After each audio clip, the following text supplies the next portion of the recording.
त्याच्या आधी पण मला दोनदा इतका त्रास झाला होता की मला त्याच्यामुळे ताप आला होता. त्याच्या दुधाच्या गाठी बनतात आणि मग त्या ऑपरेशन सुद्धा वगैरे करून काढाव्या लागतात.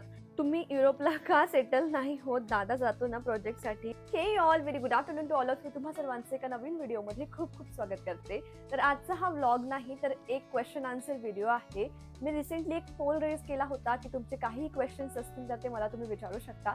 त्यावर काही क्वेश्चन्स होते. प्लस मी आता रिसेंटली एक ब्रेस्ट फीडिंग विनिंग जर्नीचा व्लॉग पोस्ट केला होता आणि त्यावर तर भरभरून क्वेश्चन्स होते आणि तुम्ही सगळ्यांनी खूप अप्रिशिएट केलं. तुम्हाला तो व्हिडिओ आवडला आणि तुम्हाला तो हेल्पफुल वाटला हे ऐकून मला खरंच खूप छान वाटलं. सो नेहमी तुमच्या ज्या काही प्रतिक्रिया असतात ना व्लॉगला बघून जर तुम्ही असं कमेंट्समध्ये सांगितलं ना तर मला ते खूप छान वाटतं ऐकून. So thank you so much once again. आणि त्यावर असे काही प्रश्न होते जे मला कमेंट्समध्ये रिप्लाय देणं पॉसिबल होत नव्हते कारण माझा काही एक्सपिरियन्स आहे तो मला तुमच्याशी शेअर करावा वाटला त्या प्रत्येक क्वेश्चनबद्दल.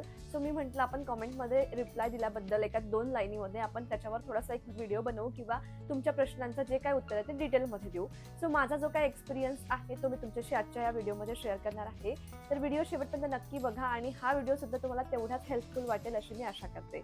सो चला मग आता पहिल्या प्रश्नापासून आपण सुरुवात करूया. सो सगळ्यात पहिला प्रश्न असा आहे की दी तू मिल्क बंद होण्यासाठी टॅबलेट्स घेतल्या होत्या का? नॅचरली बंद झालं का? सो टॅबलेट्स घेतल्या होत्या का किंवा नॅचरली बंद झालं होतं का? हा एकदम म्हणजे ना खूप खूप जास्ती इम्पॉर्टंट क्वेश्चन आहे मला असं वाटतं कारण मी ही गोष्ट खूप फेस केली. जेव्हा मी तुम्हाला मागच्या व्हिडिओमध्ये सांगितलं की 14 मंथ्सपासून मी ट्राय करत होती दूध सोडण्याचं. तर जेव्हा मी हा प्रयत्न केला तेव्हा मला खूप त्रास झाला. अनायाला तर होतच होता आणि मला हा त्रास होत होता की खूप ब्रेस्ट मिल्क होतं. मग ते एक्स्ट्रॅक्ट जरी करायचं म्हटलं तरी खूप प्रॉब्लेम व्हायची कारण त्याच्यामध्ये खूप वेळ पण जातो आणि ते खूप पेनफुल आहे किंवा टाइम टेकिंग आहे आणि कंटाळवाणं सुद्धा आहे. सो तो पण मी प्रयत्न केला पण इतकं जास्त ब्रेस्ट मिल्क असल्यावर आपण काय करायचं हा एक प्रश्न पडतो. आणि म्हणून मग मी जेव्हा ती 18 महिन्याची वगैरे झाली तेव्हा मी डॉक्टरांकडे गेली आणि म्हटलं की असा मला प्रॉब्लेम होतो आहे. मला ब्रेस्ट मिल्क सोडायचं आहे माझ्या बेबीचं पण माझाच असा प्रॉब्लेम होतो तर काय करायचं? त्याच्या आधी पण मला दोनदा इतका त्रास झाला होता की मला त्याच्यामुळे ताप आला होता. म्हणजे ब्रेस्ट एकदम अशी खूप कडक होते आणि खूप जास्त ब्रेस्ट मिल्क ओव्हरफ्लो टाईप होऊन जातं आणि त्याचा ताप पण येतो. तर मला तसं दोनदा झालं होतं. त्याच्यासाठी सुद्धा मी दवाखान्यात गेले होते की काय झालंय नेमकं. तो काही नाही तेव्हा त्यांनी पेन किलर दिला आणि मला ते ब्रेस्टमध्ये थोडंसं दुखत पण होतं. मग तिसऱ्या वेळी डॉक्टरांना पण डाऊट आला की अरे हे नेहमी का दुखतंय. सो म्हणून आम्ही सोनोग्राफी सुद्धा केली. सो त्याचे खूप सारे वाईट परिणाम होऊ शकतात जर तुम्हाला ब्रेस्ट मिल्क खूप असेल आणि बेबीचं तुम्हाला ब्रेस्ट मिल्क सोडायचं असेल मग गोळी घ्यायची का हा एक विचार येतो. पण ते किती खरं आहे कितपत बरोबर आहे हा पण प्रश्न नक्कीच येतो आणि माझ्या डोक्यात सुद्धा आला होता. सो त्यावेळी काय झालं तेव्हा आम्ही सोनोग्राफी केली तर नॉर्मल होतं पण बहुतांश केसमध्ये काय होतं त्याच्या दुधाच्या गाठी बनतात आणि मग त्या ऑपरेशन सुद्धा वगैरे करून काढाव्या लागतात. सो त्या स्टेजपर्यंत नाही जायचं त्याच्यासाठी मग आपलं असं होतं की ठीक आहे आपण मेडिसिन वगैरे घेऊ आणि मग दूध पण नाही आलं पाहिजे. जर दूध बंद करायचं तर मग ब्रेस्ट मिल्क जनरेट पण नाही झालं पाहिजे. सो त्याच्यासाठी आम्ही डॉक्टरांकडे गेलो आणि डॉक्टरांना सांगितलं की असं आहे तर त्यांनी मला मेडिसिन दिली आणि माझं ब्रेस्ट मिल्क त्यांनी चेक केलं तर त्या म्हणाल्या की नॉर्मली 1 किंवा 2 मेडिसिनमध्ये सगळ्यांचं ब्रेस्ट मिल्क थांबतं पण तुला बऱ्यापैकी आहे तर तुला वेळ लागेल किंवा थोड्याशा जास्ती गोळ्या घ्याव्या लागेल. तर आपण 8 पर्यंत ह्या गोळ्या घेऊ शकतो. त्यांनी मला 4 अशा दिल्या होत्या. सो मी त्यांना तरी विचारलं होतं की मला काही हार्मोनल चेंजेस तर नाही होणार ना कारण याच्या आधी मी ही गोष्ट एकदा फेस केली होती. सो म्हणून म्हणजे ब्रेस्ट मिल्क नाही पण हार्मोन रिलेटेड काही गोळ्या म्हणजे आपल्या बॉडीमध्ये काही चेंजेस करून घेण्यासारख्या अशा गोळ्या असेल त्याने मला प्रॉब्लेम होतो हे मी फेस केलं होतं. त्यांनी म्हटलं नाही नॉर्मल आहे सगळेच घेतात आम्ही सगळ्यांना रिकमेंड करतो तर काही प्रॉब्लेम नाही. पण मी घरी आली मी ती एकच गोळी घेतली आणि माझ्या डोक्यात डायरेक्ट असं कळा लागा म्हणजे खूप खूप भयंकर माझं डोकं दुखत होतं. त्याची म्हणजे मी तसं मला एक्सप्लेन करू शकत नाही की माझ्या डोक्याचा मला किती त्रास वाढला होता. सो मग तो त्रास माझा ऑलमोस्ट महिनाभर चालला आणि त्याच्यासाठी मला MRI वगैरे करावं लागलं. म्हणजे मी एक गोष्ट कमी करायला गेली होती म्हणजे ज्याच्याने मला सुटका मिळेल ब्रेस्ट मिल्कपासून किंवा माझं ब्रेस्ट मिल्क बंद होईल तर मला दुसरं दुखणं लागलं होतं आणि त्याचा त्रास सुरू झाला होता. सो म्हणून मी तरी सजेस्ट करेल की गोळ्या वगैरे तुम्हाला जर सहन होत असेल किंवा तुम्हाला असा काही दुसरा प्रॉब्लेम होणार नसेल तरच तुम्ही घ्या. तुम्हाला काही एलर्जी नसेल तर. बट जर तुम्हाला काही प्रॉब्लेम होत असेल अशा गोळ्यांपासून तर अजिबात गोळ्यांवर जाऊ नका. जरी त्या डॉक्टरांच्या सल्ल्याने असेल तरी पण मला तर प्रॉब्लेम झाली होती. सो गोळी वगैरे घेतल्यापेक्षा मी आता जे प्रोसेसनी गेली ना ते मला बेस्ट वाटतं की हळूहळू जर आपण ब्रेस्ट मिल्क कमी केलं ना बाळाचं जसं मी केलं आता आणि मग एकदम फायनल पूर्ण बंद केलं तर त्या केसमध्ये मग आत्ता मला ब्रेस्ट मिल्क येत नाहीये. येतं पण ते खूप कमी क्वांटिटी ज्याचा मला त्रास होत नाहीये सो जेव्हा केव्हा मला वाटलं की एक्स्ट्रॅक्ट करून टाकायचं तर ते मी काढून टाकते. सो मला वाटतं हळूहळू मग ते बंद होईल, पण थोडे दिवस म्हणजे महिनाभर तरी आपल्याला त्याची काळजी घ्यावी लागेल. जर त्याची काळजी घेतली नाही तर त्याच्या नक्कीच गाठी बनतील आणि त्या कधीतरी आपल्याला माहिती पडेल की मला दुधाची गाठ झाली आणि मग त्याचं ऑपरेशन वगैरे करणं. ह्या सगळ्या गोष्टी टाळायच्या असेल तर येस आपल्याला थोडीशी काळजी घ्यावी लागेल. पण हां, गोळीचं ऑप्शन तर मी नाहीच म्हणेन. आय होप मी तुमच्या प्रश्नाचं डिटेलमध्ये आन्सर दिलेला आहे. हा व्लॉग थोडासा मोठा होईल कारण मला सगळ्या गोष्टींचं डिटेलमध्ये आन्सर द्यायचं होतं, म्हणूनच मी कमेंट्सला रिप्लाय न देता क्वेश्चन आन्सर व्हिडिओ बनवण्याचं ठरवलं. दुसरा प्रश्न आपण वाचूया की नानूचं डेली रुटीन शेअर करता येईल, म्हणजे ती डेली काय खाते. सो ठीक आहे, मी हा व्लॉग लवकरच तुमच्याशी शेअर करेल. आता याच्यामध्ये तर मी तुम्हाला डिटेलमध्ये सांगत नाही, पण तिचं रुटीन कसं आहे, ती कितीला उठते, दिवसभरात काय काय खाते, मी काय काय ऑप्शन्स तिच्यासाठी खायला ठेवते, प्लस तिला आम्ही कुठल्या कुठल्या रोज नवीन सवयी लावतो, ह्या सगळ्या गोष्टी सुद्धा तुमच्याशी मी एखाद्या ब्लॉगमध्ये नक्की शेअर करेल. नंतर आहे, ताई तू फीडिंग बंद केलं तर मग तुला दूध येतं का, की त्रास वगैरे झालं, प्लीज सांग, ऍक्च्युली मला पण बंद करायचं आहे. सो आय थिंक मी या प्रश्नाचं ऑलरेडी आन्सर दिलेला आहे की दूध एकाएकी बंद होत नाही. त्याच्यासाठी थोडासा वेळ लागतो आणि बेबीनी ब्रेस्ट मिल्क घेणं बंद केलं ना तर आपोआप ते कमी होतं असं सगळे म्हणतात आणि दॅट्स ट्रू. नेक्स्ट क्वेश्चन आहे, त्या मेडिसिनचं नाव कुठलं आहे. सो मेडिसिन मी तुम्हाला दाखवते, व्हिडिओच्या शेवटी दाखवते, मी घेऊन बसले नाही आहे कारण पण मी डिस्क्रिप्शन बॉक्समध्ये ना ते नाव पण मेन्शन करते. आणि तुम्ही फार्मसीत जरी गेले ना की म्हटलं ब्रेस्ट मिल्क बंद करायसाठी मला मेडिसिन पाहिजे तर ते इझिली मिळून जातं. मी पण तसंच म्हटलं, काही डॉक्टरांच्या सल्ल्याने ते मेडिसिन घेतलं नव्हतं आणि ते खूप जास्ती कडू असतं. तुम्ही ओपन करताना सुद्धा आपल्या हाताला अजिबात लागू देऊ नका, कारण आम्ही तसं केलं. जेव्हा सगळ्यात पहिल्यांदा आम्ही ते यूज केलं होतं ना तेव्हा मला वाटतं समर होतं आणि आंब्याचा सीझन होता. मी हाताला ते थोडंसं ओपन करताना माझ्या लागलं होतं आणि मी आंबा चिरला, तो आंबा सुद्धा कडू झाला होता. ते इतकं डेंजर कडू आहे. तुम्हाला तरी काही डाऊट असेल ना की ते खरंच वापरायला पाहिजे की नाही, काही हार्म तर नाही, तर तुम्ही डॉक्टरांना एकदा नक्की कन्सल्ट करा आणि मगच यूज करा. HK व्हायटल्सच्या व्हायटमिन सप्लिमेंट तू कशासाठी घेत होतीस आणि ब्रेस्ट फिडिंग करताना घेत होतीस का. येस, सो HK व्हायटलचंच म्हणा किंवा कुठलेही जे मल्टीव्हायटामिन आहे ते मी मागल्या 4 वर्षापासून घेते, म्हणजे लग्न झालं तेव्हापासून मी ते घेते. आणि आफ्टर 20s मला वाटतं की आपल्याला या सगळ्या सप्लिमेंट्सची गरज असते, कारण आपण जे जेवण करतो त्यातनं सगळ्याच गोष्टी आपल्याला मिळत नाही. सो म्हणून आपल्याला ह्या सप्लिमेंट्स घ्याव्या लागतात.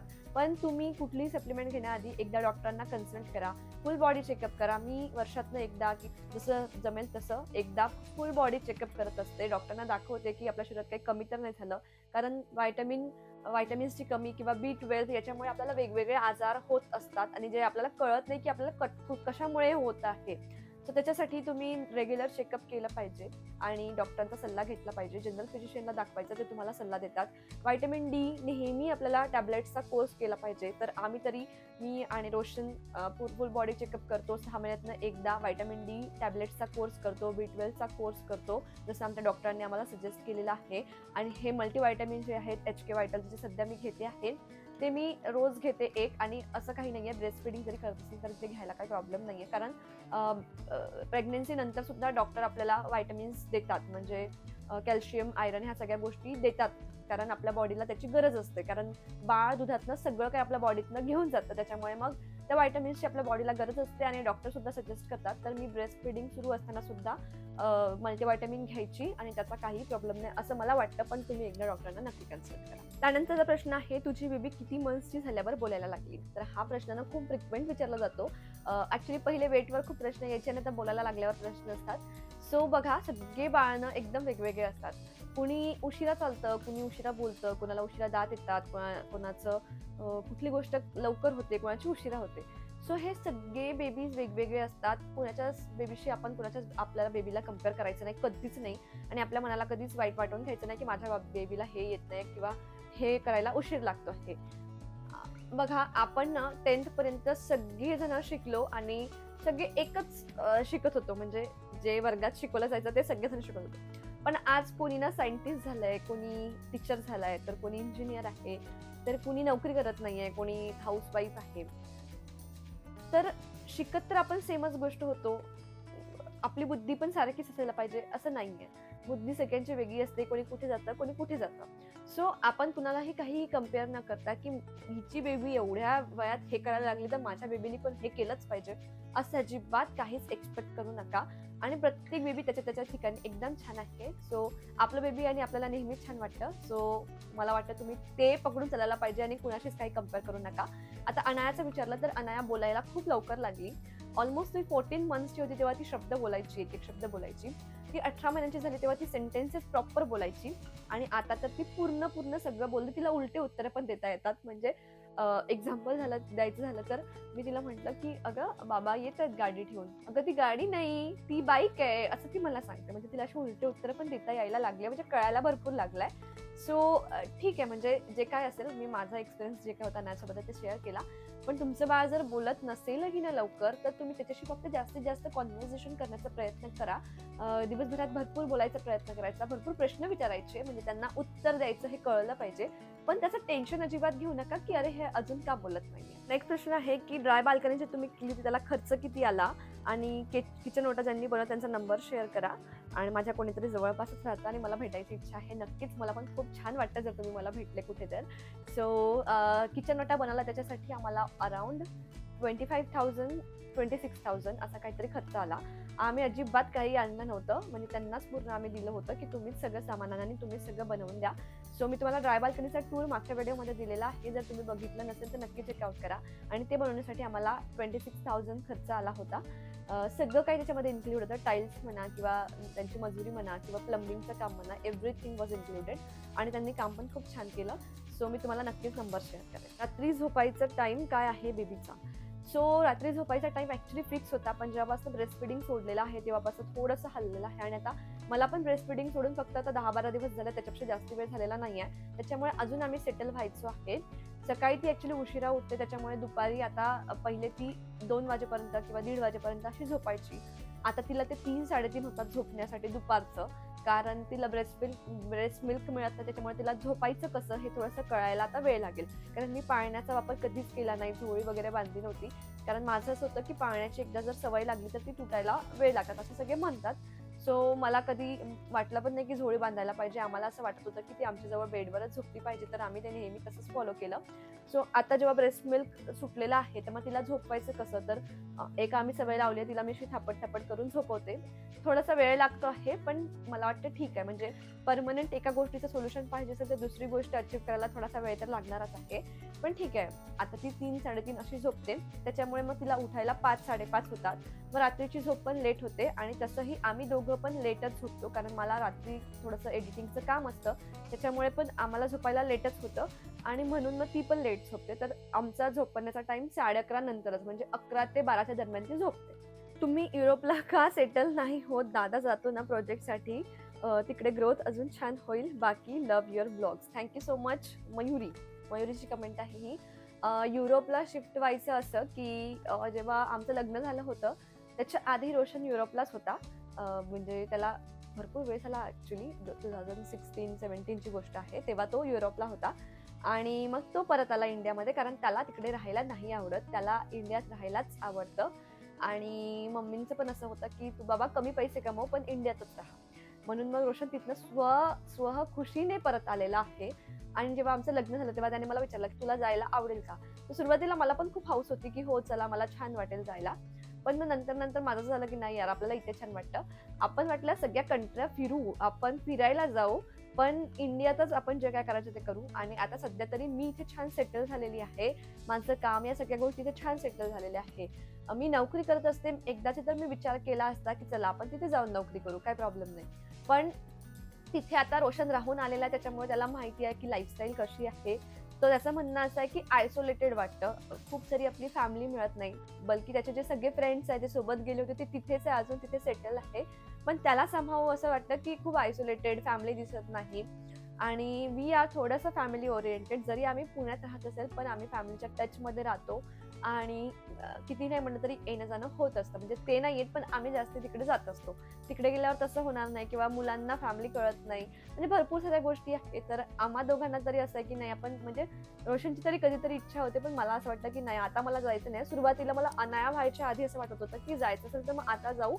आणि मग तिकडेच बघू काय पुढचं करायचं. पण आता मी छान सेटल झालेली आहे, कारण मला जॉब सोडून आता 4 वर्ष झाले आणि मी माझ्या या कामावर भरपूर फोकस केला, भरपूर मेहनत घेतली आहे आणि जे काही मी आज इथे आहे ते मला आता गमवायचं नाहीये. सो त्याच्यामुळे मग मला असं वाटतं की नाही, मला नाही जायचंय. म्हणजे तिकडे पण इन्फ्लुएन्सर्स आहे, they are also earning good, पण मला समहाऊ माहिती नाही की कसं कल्चर असणार आहे किंवा मला सेटल व्हायला परत किती वेळ लागेल आणि आता मला वेळ द्यायची खरंच इच्छा नाहीये. सो म्हणून मला वाटत नाही की आम्ही जायला पाहिजे. अनाया किती वर्षाची आहे? युट्यूब, घर, बाळ कशी मॅनेज करतेस? आणि तू खूप गोड आहेस. Thank you so much. आता तुम्ही बघताच मी कसं मॅनेज करते. माझ्या घरात भांडी करण्यासाठी किंवा झाडू पोछा करण्यासाठी मावशी आहेत. बाकीची जी सगळी कामं आहेत ती मी करते. स्वयंपाकाला समहाऊ मध्ये म्हणजे मी आतापर्यंत 2दा मावशी लावल्या आहेत. जेव्हा मी प्रेग्नेंट होती म्हणजे एकदम शेवटी 9व्या महिन्याला तेव्हा मी लावल्या होत्या आणि त्यानंतर जेव्हा मी नागपूरवरनं परत आली होती तेव्हा अनाया 2च महिन्याची होती. सो तिची मालिश वगैरे सगळं मीच बघायची. प्लस सी सेक्शन झालेलं होतं त्याच्यामुळे खूप अशी कामं पण एकाएकी आपल्यावर पडायला नको, म्हणून मग मी तेव्हा मावशी लावल्या होत्या. पण मग मी ती 6 महिन्याची होईपर्यंत वगैरे ठेवलं आणि त्यानंतर लगेच मी सोडून दिल्या होत्या. कारण आम्हाला समहाऊ आमच्या हातचं बनवलेलं जेवणच खायला आवडतं आणि मला तर असं वाटतं की आपण जे काही कष्ट करतो, जे काही काम करतो ना, ते फक्त छान पोटभर जेवण करण्यासाठी करतो. सो मला तरी स्वयंपाक बनवण्याचा कंटाळा येत नाही. फक्त वेळेच्या अभावी कधीतरी असं वाटतं की हो यार, कोणीतरी जर मदतीला असतं तर छान झालं असतं, मग आपलं दुसरं काम तेवढ्या वेळात झालं असतं. थोडंसं डिफिकल्ट होतं स्वयंपाक करायचं, नानूला बघायचं, तिचं सगळं बघायचं. पण रोशनची मला खूप मदत असते आणि माझं एडिटिंगचं वगैरे काम जे आहे ते मी रात्री वगैरे जागून करते किंवा असं मग थोडंसं रोशनने मला मदत केली की ठीक आहे, मी थोडा वेळ अनायला बघतो, तुझं काही शूटिंग असेल तर तू करून घे. सो एक आहे की म्हणजे जो काही तुमचा पार्टनर आहे त्याची खूप मदत लागते. त्यांनी थोडं समजून घेतलं पाहिजे किंवा त्यांची जॉब सुद्धा तेवढीच फ्लेक्झिबल असली पाहिजे की ते तुम्हाला वेळ देऊ शकेल. जर त्यांची इच्छा पण असेल पण त्यांची जॉब फ्लेक्झिबल नसेल तर तुम्हाला वेळ देऊ शकत नाही. सो त्याच्यात त्यांची पण काही चुकी नाहीये. तर मी त्या गोष्टीमध्ये खूप लकी आहे की रोशनची मला खरंच खूप साथ असते आणि सगळ्यात महत्त्वाचं म्हणजे मी खूप उत्साही आहे. म्हणजे स्वतःची तारीफ करायची गरज म्हणजे तारीफ नाही, पण मी असं ना, मला असं खाली बसून रिकामं बसून आवडत नाही. काहीतरी डोक्यात सुरू राहतं. म्हणजे कॉन्टेंट क्रिएशन पण माझं असतं की नाही, हे करू ते करू ते करू, खूप गोष्टी डोक्यात असतात आणि जर त्याला छान रिस्पॉन्स मिळाला ना तर मग तर माहिती नाही मी किती मेहनत करीन ना, त्याची काही एंड नाही त्याला. मी खूप मेहनत करू शकते, फक्त त्याचा रिझल्ट मला दिसला पाहिजे आणि तो सध्या तुम्ही खूप प्रेम देतायत तर मला खरंच खूप छान वाटतं. Thank you so much. Love marriage आहे की अरेंज मॅरेज? लव्ह स्टोरी सांग. आय होप तुम्ही माझ्या चॅनलवर नवीन आहात. माझं जुनं चॅनल सुद्धा आहे, रोशन अँड अंकिता. त्या चॅनलवर मी आमची लव्ह स्टोरी नाहीये कारण आमचं अरेंज मॅरेज आहे. जी काही लग्नाची स्टोरी आहे ना, मी ते शेअर केलेली आहे डिटेलमध्ये. या चॅनलवर सुद्धा मी शॉर्टमध्ये आमच्या लग्नाची स्टोरी शेअर केलेली आहे. सो तुम्ही नक्की जाऊन चेकआउट करा आणि तुम्हाला जर आवडली तर मला कॉमेंटमध्ये सांगायला विसरू नका. नेक्स्ट क्वेश्चन खूप डिफिकल्ट आहे आणि तो वैष्णवीने विचारलेला आहे. सो असं आहे, आयुष्यातील चूक सांग जी तू करायला नव्हती पाहिजे. असं मला काहीच आठवत नाही. म्हणजे असेल नक्कीच की एखादी गोष्ट आपण नव्हती करायला पाहिजे असं कधीतरी वाटलं असेल, पण मला सध्या आठवत नाही असं की अशी काही चूक माझ्याने मोठी अशी झालेली आहे की जे मी नव्हती करायला पाहिजे. सो आय एम सॉरी, माझ्याकडे या प्रश्नाचं उत्तर नाहीये. त्यानंतर लव्ह फ्रॉम नागपूर. अनाया खूप ऍक्टिव्ह आहे, हॅपी बाळ आहे, तर हा गर्भसंस्कारचा परिणाम आहे का? असेल तर तुझी प्रेग्नेन्सी जर्नी शॉर्टमध्ये सांग. आणि अनाया 2-3 महिन्याची असताना रात्री जागायची का आणि त्यासाठी तू काय केलंस? भरपूर मोठा प्रश्न आहे, एकेकाचं उत्तर देऊ. पहिली गोष्ट तर तुम्ही नागपूरवर आहे हे मला ऐकून खूप आनंद झाला कारण माझं माहेर सुद्धा नागपूर आहे आणि खूप छान वाटलं. So thank you so much. आणि अनाया ऍक्टिव्ह बाळ आहे असं तुम्ही म्हणताय, खरंच ऍक्च्युली ती खूप ऍक्टिव्ह आहे आणि त्यासाठी सुद्धा थँक्यू सो मच. तर गर्भसंस्कारचा परिणाम आहे का? मी गर्भसंस्कार केले नव्हते, पण मला माहिती होतं की गर्भसंस्कार कसे असतात किंवा प्रेग्नेन्सीमध्ये कसं राहायला पाहिजे, कसं वागायला पाहिजे. अनफॉर्च्युनेटली तेव्हा मी व्लॉगिंग करत नव्हते. मी व्लॉगिंग करत असते तर माझे एक्सपिरियन्स सगळे मी शेअर केले असते. पण अनाया झाल्यानंतर मी व्लॉगिंग सुरू केलेली आहे. तर अनाया एकदम छोटी होती ना तेव्हापासूनचे सगळे व्लॉग्स माझ्या चॅनलवर आहेत. ते म्हणजे रोशन अँड अंकिता. हे चॅनल नवीन आहे पण जुन्या चॅनलवर सगळे व्लॉग्स आहेत. तर तुम्हाला जर माझे आधीचे व्लॉग्स बघायचे असतील तर तुम्ही नक्की माझं जुनं चॅनल चेकआउट करा. आणि आता गर्भसंस्कार मी केले नव्हते, पण बालाजी तांबे यांचं पुस्तक मी वाचलं होतं गर्भसंस्कारचं आणि त्यामध्ये बऱ्याच गोष्टी दिलेल्या आहेत. बऱ्याच अशा पण गोष्टी आहेत ज्याच्याकडे आपण लक्ष नाही द्यायला पाहिजे किंवा निगेटिव्ह आहेत त्या. त्या निगेटिव्ह गोष्टी सोडून द्यायच्या किंवा खूप डीपमध्ये जायचं नाही, पण बाकी ज्या पॉझिटिव्ह गोष्टी आहेत त्यातल्या आपण घेऊ शकतो, त्या आपल्या लाईफमध्ये आपण अप्लाय करू शकतो आणि खरंच त्या खूप छान आहेत. खाण्यापिण्याच्या सवयी वगैरे सगळ्या गोष्टी त्याच्यामध्ये दिलेल्या आहे. सो मी बऱ्यापैकी सगळ्या गोष्टी फॉलो केल्या होत्या प्रेग्नन्सीमध्ये. खाण्यापिण्यावर खूप लक्ष दिलं होतं. घरात नेहमी पॉझिटिव्ह राहणे हा सगळ्यात मोठा फंडा आहे प्रेग्नन्सीमध्ये. तुम्ही कुणी प्रेग्नेंट असाल किंवा तुमचे फ्रेंड तुमचे कोणी रिलेटिव्ह असेल तर त्यांना नक्की ही गोष्ट सांगा की पॉझिटिव्हिटी घरात नेहमी ठेवायची, भांडणं अजिबात करायची नाही किंवा कुठलेच निगेटिव्ह विचार आपल्या मनात येऊ द्यायचे नाही. त्याचे जे काही परिणाम आहेत ते आपल्या बाळावर आपल्याला नक्कीच बघायला मिळतील. सो मला तरी ही गोष्ट वाटते आणि मी ती फॉलो केली आणि मी त्यावर विश्वास सुद्धा ठेवते की हो, जर आपण पॉझिटिव्ह राहिलं ना तेवढंच बाळ सुद्धा पॉझिटिव्ह बाहेर येतं आणि जर बाळ पॉझिटिव्ह आलं ना तर तो तेवढाच शार्प माइंडेड असतो, कारण त्याच्यावर निगेटिव्हिटीचा काही परिणाम नसतो. सो येस, मला असं वाटते फक्त पॉझिटिव्हिटी ठेवा, चांगले विचार करा दुसऱ्यांबद्दल, तुमचं नेहमी चांगलं होईल. आणि येस, थोडंसं देवाची प्रार्थना या सगळ्या गोष्टींवर पण लक्ष दिलं पाहिजे. मी मेडिटेशन करायची, रोज सकाळी वॉकला जायची, संध्याकाळी वॉकला जायची. भरपूर वॉक केला होता मी माझ्या प्रेग्नन्सीमध्ये. मी खूप जास्ती ॲक्टिव्ह होते. तुम्ही माझा 7वा महिना जर बघितला असेल तर मी खूप डान्स केलेला आहे. मी पूर्ण फॅमिलीला डान्स शिकवला होता. मी प्रेग्नेंट होती. माझं आज बेबी शॉवर आहे. मी आज सकाळी सगळ्यांची प्रॅक्टिस घेतली की नाही तुम्हाला सगळ्यांना असं करायचं आहे. तर तुम्ही तेवढं पॉझिटिव्ह राहून, तुम्ही तेवढं हौशीने जर सगळ्या गोष्टी केल्या ना तर घरातलं वातावरण पण खूप छान राहतं आणि मग तेवढंच बाळ सुद्धा प्रसन्न आणि आनंदित होत राहतं म्हणजे पुढे पण. सो मी जर बोलायला बसली ना मी खूप बोलू शकते, त्याच्यामुळे मग आपण थोडं कट करून आन्सर देऊ. हाय अंकिता, तुझी work life and home manage कशी करतेस? सो पहिली गोष्ट तर जर तुम्हाला वाटत असेल की मी वर्किंग आहे, मी कुठे जॉब करते, तर मी जॉब करत नाही. मी फक्त घरचं काम करते, माझ्या मुलीला सांभाळते आणि माझं कॉन्टेंट क्रिएशन करते. पण असं अजिबात नाहीये की कॉन्टेंट क्रिएशन करायला काहीच मेहनत लागत नाही. कॉन्टेंट क्रिएशन करणं म्हणजे एक फुल टाइम जॉब आहे. सो पहिले शूट करायचं, पहिले तर प्लॅन करायचा, डोक्यात विचार आणायचे. म्हणजे बघा, असं म्हणत नाहीये की कॉन्टेंट क्रिएशनसाठी तुला काहीतरी रोज प्लॅन करावं लागतं. आपण जे घरात करतो किंवा जे माझी लाईफस्टाईल आहे तेच मी तुम्हाला दाखवते. पण माहितीये का, जेव्हा मी एखादी भाजीची एक एक्झाम्पल द्यायचं झालं तर एखादी भाजी मला बनवायची आहे ना तर मी असं भराभर बनवते. 2 गोष्टी गॅस ओट्यावर असल्या ना तर काही वाटत नाही की ठीक आहे मी माझी भाजी झाल्यावर ते उचलून घेईन. कोणाला दाखवते आहे तर ते तसं दाखवायला मला आवडत नाही. मला असं वाटतं की असं गबाळ्यासारखं नसावं. तर मी त्या 2 गोष्टी पहिले बाजूला सरकावून ठेवते आणि मग व्हिडिओ शूट करते. म्हणजे व्हिडिओ शूट करताना माझं नीटनेटकं दिसावं, सगळं छान असावं असं मला वाटतं. असं अजिबात नाही की बाकी वेळी मी गबाळी असते. फक्त तुम्हाला मी एक्झाम्पल देते आहे की व्हिडिओ शूट करताना थोड्या जास्ती काळजी घ्यावी लागते प्रत्येक गोष्टीची आणि ती मी घेते. मला नको असं वाटतं की काहीतरी दाखवायचं म्हणून करायचं असं नाहीये माझं. छान व्यवस्थित नीटनेटकं करूनच सगळ्या गोष्टी करायच्या असं आहे.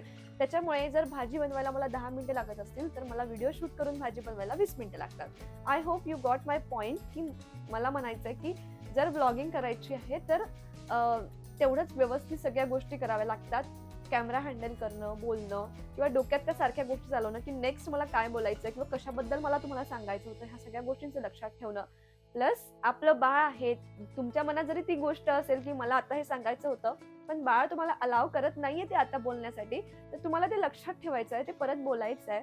So there are many things व्लॉगिंगमध्ये पण करायचं म्हटलं ना मन ठेवून तर सगळ्या गोष्टी पॉसिबल आहे.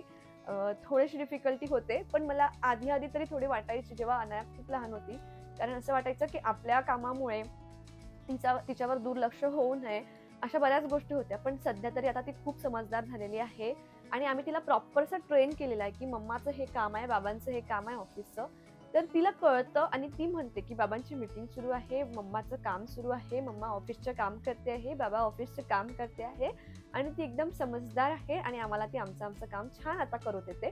सो आता तरी मला तेवढी प्रॉब्लेम वाटत नाहीये आणि पुढे मला वाटतं आणखी ती सॉल्व्ह होईल. जेव्हा ती स्कूल जाईल तेव्हा आमची बाकी जी लाईफ थोडी स्टक झाली होती आफ्टर बेबी, लाईक फिजिकल हेल्थकडे थोडं लक्ष देणं होत नाहीये, जिम वगैरे जाणं होत नाहीये, त्या गोष्टी पण आमच्या सॉर्ट होतील मला असं वाटतं जेव्हा ती स्कूलला जायला लागेल. सो लेट्स सी, बाकी जे काय असेल पुढे तुमच्याशी मी ब्लॉगमध्ये शेअर करेलच नक्की. पण सध्या जे काय आहे ते तुमच्याशी मी पूर्ण डिटेलमध्ये शेअर करते. तुम्हाला काहीही वाटत असेल तर नक्की मला कॉमेंटमध्ये विचारा. पिरियड्समध्ये कशी काळजी घेतेस यावरती खास व्हिडिओ बनव प्लीज. मुलींना खरंच खूप गरज आहे त्याची की कशी काळजी घ्यायची. सो असं मी खूप काही स्पेशल करत नाही. मला वाटते प्रत्येक मुलीला तेवढी हायजीन कळते. मला पण खूप काय बोलायचं माहिती नाही याच्यावर, पण येस, मी जे ॲटलीस्ट बेसिक गोष्टी फॉलो करते त्या मी तुम्हाला सांगू शकते. खूप सारे असं गोष्टी मिळतात मार्केटमध्ये ज्याने तुम्ही क्लीनलीनेस ठेवू शकता. ते तुम्ही यूज केलं पाहिजे आणि त्यानंतर पॅड्स यूज केले पाहिजे. मी जरी अजून बाकी दुसऱ्या गोष्टी ट्राय केल्या नाही, जर मी कधी केल्या तर मी नक्की तुमच्याशी शेअर करेन. मी फक्त पॅड्सच यूज करते आणि yes, hygiene, cleanliness is very important. नाहीतर ते फंगल इन्फेक्शन होऊ शकतं त्याचं आणि ते खूप खूप त्रासदायक असतं. सो बी केअरफुल की पॅड्स तुम्ही वेळेवर चेंज करत आहेत. इव्हन तुम्हाला जर ब्लड फ्लो नाही येत असतील तरी सुद्धा तुम्ही पॅड्स वेळेवर चेंज केले पाहिजे. It's like a diaper. बेबीचं डायपर जसं आपण 2 ते 3 तासांनी चेंज करतो, तसंच आपलं पॅड सुद्धा आपण चेंज केलं पाहिजे. That's the only thing I think जे आपण काळजी घेतली पाहिजे. अदरवाईज सगळ्यांना माहिती आहे की आपण आपल्या स्वतःची काळजी कशी घ्यायची ज्याने आपल्याला कुठलं इन्फेक्शन होणार नाही. बेबी कसं बोलायला लागलं, लवकर सांग ना प्लीज. माझं बेबी पण बोलतं, पण एवढं प्रॉपर नाही. काय करावे लागेल? सो मी याच्या आधी पण याचं उत्तर दिलेलं आहे की प्रत्येकच मूल तेवढं एक्सप्रेसिव्ह असेल गरजेचं नाही आहे. तुम्ही पण हाच प्रयत्न करायचा फक्त की त्याच्याशी जास्तीत जास्त बोलायचं. आणि जर का तुम्हाला वाटत असेल की खूप स्पीच डिले होत आहे, तर तुम्ही डॉक्टरांना एकदा कन्सल्ट करा. किंवा परत एक उपाय त्याच्यासाठी मला असा वाटतो आहे की तुम्ही डे केअरला वगैरे बाळाला टाकू शकता. म्हणजे जर तुमचं बाळ 2 वर्षापर्यंत असेल, 18 महिन्यांच्या वर असेल, तर डे केअरला वगैरे टाकू शकता. म्हणजे थोडंसं बाळानं सोशल पण होतं. तो एक फायदा आहे डे केअरचा. ताई, Q&A मध्ये माझा क्वेश्चन नक्की घे. न्यू यूट्यूब चॅनल कसं स्टार्ट करायचं? बॅकग्राऊंड काहीच ऑनलाईन अकाउंट नसतील तर मॉनिटाईज कसं होतील चॅनल? 0 पासून कसं सुरुवात करायची? तर ना, मी याच्यावर ऑलरेडी एक व्हिडिओ बनवलेला आहे. माझ्या जुन्या चॅनलवर आहे की माझी यूट्यूबची जर्नी म्हणून जे काय आहे ते शेअर केलेलं आहे. आय थिंक तुम्ही तो व्हिडिओ बघायला पाहिजे. तुमच्या या प्रश्नाचं सगळं उत्तर मिळेल तुम्हाला तिथे. मी डिटेलमध्ये सगळ्या गोष्टी सांगितलेल्या आहे. कारण एक यूट्यूब चॅनल सुरू करायसाठी गट्स लागतात, पेशन्स लागतात, कन्सिस्टन्सी लागते. फक्त एवढंच मी सांगू शकते. आणि बाकी डिटेलमध्ये प्लीज तो माझा व्हिडिओ चेक करा. आय होप तुम्हाला त्याच्यापासून खरंच हेल्प होईल. अनायाचं ब्रेस्ट फीडिंग कसं सोडवलं याच्यावर मी ऑलरेडी ब्लॉग शेअर केलेला आहे. मागे 1-2 ब्लॉग तुम्ही जाऊन बघितले तर तुम्हाला दिसेल ब्रेस्ट फीडिंग विनिंग जर्नीचा. नानूचा बर्थडे कधी आहे यावरही बरेच क्वेश्चन होते. तर नानूचा बर्थडे आहे 12 जानेवारीला. आम्ही सगळ्या गोष्टी ॲडव्हान्समध्ये याच्यासाठी केल्या कारण मला प्री बर्थडे शूट करायचा होता आणि मग क्रिसमस शूट पण त्याच्यात होऊन गेला. दोन्ही गोष्टी एका वेळी झाल्या म्हणून मी थोडं लवकर प्लॅन केलं की क्रिसमस पण होईल आणि प्री बर्थडे शूट पण होईल. ताई, तुझ्या मागच्या यूट्यूब चॅनलचं नाव काय आहे? त्याचं नाव सुद्धा सेमच आहे. यात रोशन आणि अंकिता लाईफस्टाईल आहे. त्याचं रोशन अँड अंकिता असं आहे फक्त. Out of curiosity, why did you start this channel? So yes, me already याच्या आधी पण भरपूरदा सांगितलेलं आहे की मी नवीन यूट्यूब चॅनल का ओपन केलं. कारण मला ना ब्लॉगिंग आणि बाकी गोष्टी सेपरेट ठेवायच्या होत्या. यावर फक्त ब्लॉगिंग किंवा मग लेडीजसाठी ज्या काही गोष्टी आहे, बायकांना ज्या गोष्टी बघायला आवडतील म्हणजे ड्रेसेस कलेक्शन, ज्वेलरी कलेक्शन किंवा मेकअप, ह्या सगळ्या गोष्टी मी यावर शेअर करणार. पण त्या चॅनलवर ना असं खूप खिचडी झाली होती. म्हणजे मी ते चॅनल ट्रॅव्हलिंग चॅनल म्हणून सुरू केलं होतं. तर असा काही क्राऊड होता जो ट्रॅव्हलिंगचे व्हिडिओज बघायला आला होता. कधी मग मध्येच डान्स होतं, कॉमेडी होतं, अनायाचे व्हिडिओज होते, त्यानंतर जेवणाचे होते, रेसिपीज होत्या, त्यानंतर बेबी फूड होतं. खूप मिक्स झालं होतं आणि माझं होतं की नाही, असं मिक्स केल्यापेक्षा आपण टार्गेटेड ऑडियन्स ठेवू की यावर फक्त आपल्याला व्लॉगिंग करायची आणि म्हणून मी सेपरेट चॅनल ओपन केलं. आणि बाकी तिकडे जे आहे तिकडे मी अनायाचं बेबी फूड रेसिपी शेअर करत असते किंवा अनाया रिलेटेड ज्या काही गोष्टी आहेत त्या मी शेअर करत असते. तर तुम्ही नक्की माझं चॅनल ते पण चेकआउट करा जर तुम्हाला माझं जुनं चॅनल माहिती नसेल तर. तुझं एज्युकेशन काय आहे? आणि हा आहे लास्ट प्रश्न. सो मी MBA झालेली आहे. सो आजचा हा Q&A व्हिडिओ तुम्हाला कसा वाटला? सगळे प्रश्न जे काही मी घेतले ते युजफुल होते की नाही ते नक्की मला कमेंटमध्ये सांगा. आणि तुम्हाला आन्सर्स कसे वाटले, मुख्य म्हणजे माझे तुमच्या ज्या काही क्वेरीज होत्या त्या सॅटिस्फाय झाल्या की नाही हे सुद्धा नक्की कमेंटमधून कळवा. भेटूया अशाच एका छानशा व्हिडिओसोबत. तोपर्यंत बाय बाय.